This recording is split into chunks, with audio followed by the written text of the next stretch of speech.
Hear ye, hear ye!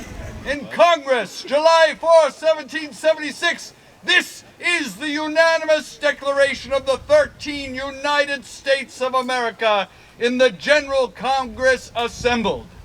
I invite applause at appropriate times, and every now and then you can say, huzzah, huzzah, and every now and then you can say, boo, boo.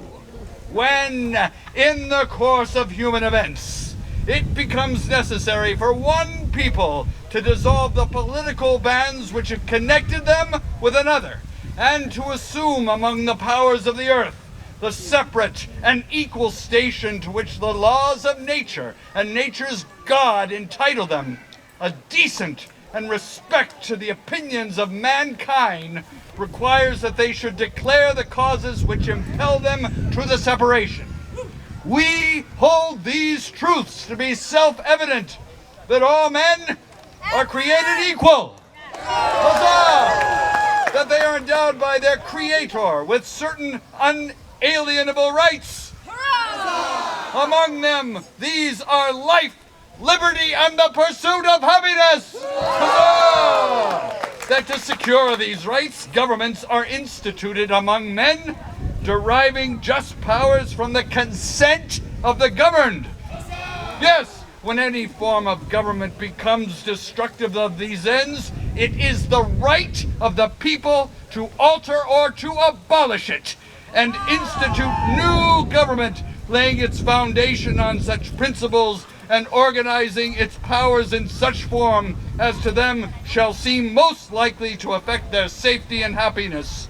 Prudence indeed will dictate that governments long established shall not be changed for light and transient causes, and accordingly all experience hath shown that mankind are more disposed to suffer while evils are sufferable than to right themselves by abolishing the forms to which they are accustomed.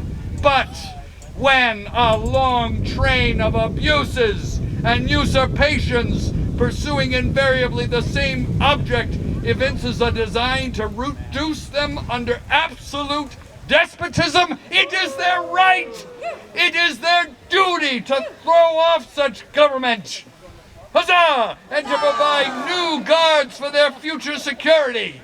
Such has been the patient sufferance of these colonies. And such is now the necessity which constrains them to alter their former systems of government. The history of this present King of Great Britain is a history of repeated injuries and usurpations, all having in direct object the establishment of an absolute tyranny over these states. To prove this, let facts be submitted to a candid world.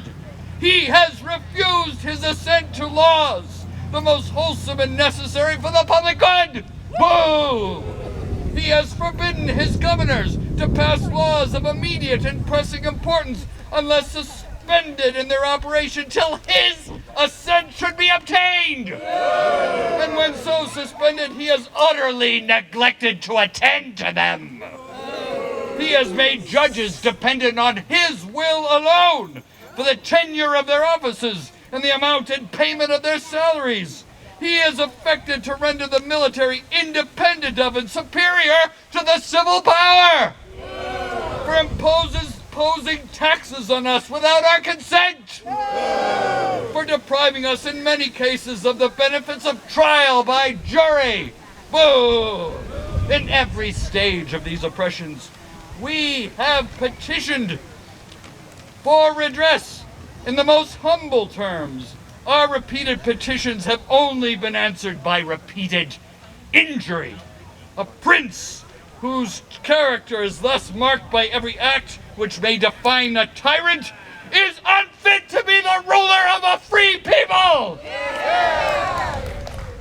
We, therefore, the representatives of the United States of America in General Congress assembled, appealing to the Supreme Judge of the world for the rectitude of our intentions, do in the name and by the authority of the good people of these colonies solemnly publish and declare the name, declare that these united colonies are and of right ought to be free and independent states. That they are absolved from all allegiance to the British Crown. And that all political connection between them and the state of Great Britain is and ought to be totally dissolved. And that as free and independent states, they have full power to levy war, conclude peace, contract alliances, establish commerce, and do all other acts and things which independent states may of right do. And for the support of this declaration, with a firm reliance on the protection of the divine providence, we mutually pledge to each other our lives, our fortunes, and our sacred honor. Long live the United States of America! Huzzah! You all join me in song. Ready? God bless America, land that I love. Stand beside her and guide her through the night with the light from above.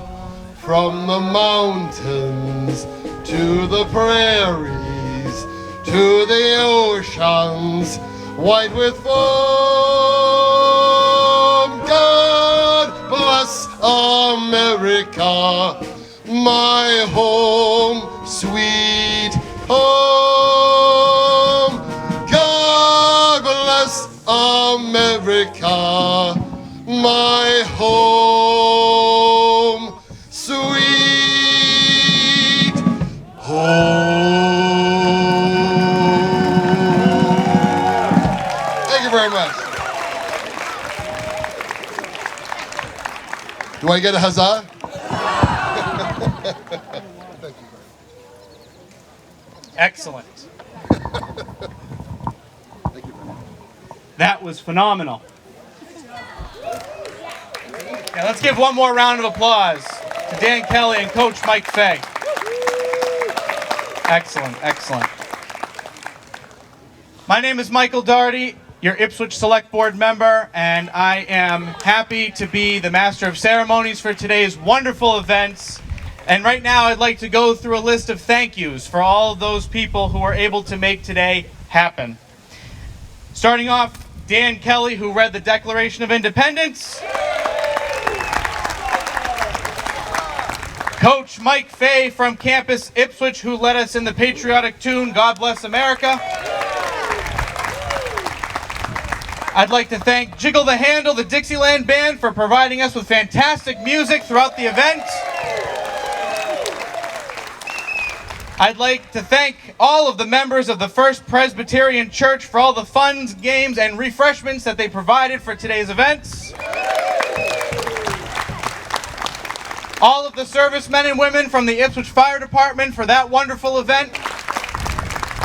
I want to thank all of you for coming, and I hope that we can take the spirit that our four founders had during this very important time and carry it forward not only for the rest of today, but for the rest of the year and forward. Thank you all. Have a fantastic rest of the day.